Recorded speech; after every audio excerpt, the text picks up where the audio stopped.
Akhir kasus patwal arogan yang viral karena diduga menendang pemotor di jalur Puncak Bogor pada Jumat, 14 Maret 2025, kini berakhir damai. Keduanya sepakat untuk bertemu imbas kasus polisi patwal yang tendang pemotor di Jalan Puncak Bogor. Kasat Lantas Polres Bogor, AKP Rizky Guntama mengatakan, keduanya sudah saling memaafkan atas kejadian yang viral di media sosial.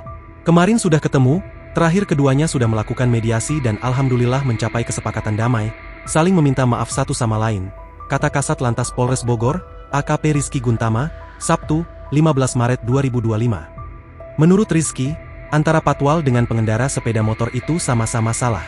Memang dilihat juga, baik yang ngawal, yang dikawal maupun kendaraan tersebut sama-sama memiliki kesalahan. Di mana yang ada di jalan itu saling bersinggungan, terjadi serempetan, akhirnya rame, ujarnya. Satlantas Polres Bogor kedepannya akan melakukan evaluasi kepada anggotanya yang bertugas untuk patwal. Itu selalu saya laksanakan evaluasi setiap saya mengambil arahan. Selalu saya ingatkan, tetapi memang akan selalu dievaluasi setelah melaksanakan tugas. Apakah prosedurnya sudah sesuai atau tidak, ujarnya.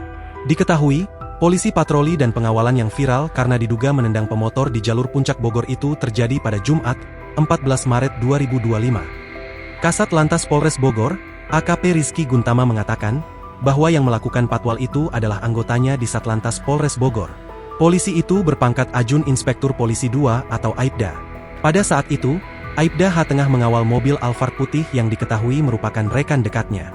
Rizky mengungkapkan, saat kejadian di jalan atau jalur puncak itu, keduanya saling bersinggungan sehingga terjadi serempetan antara mobil Alphard yang dikawal dan pengendara motor.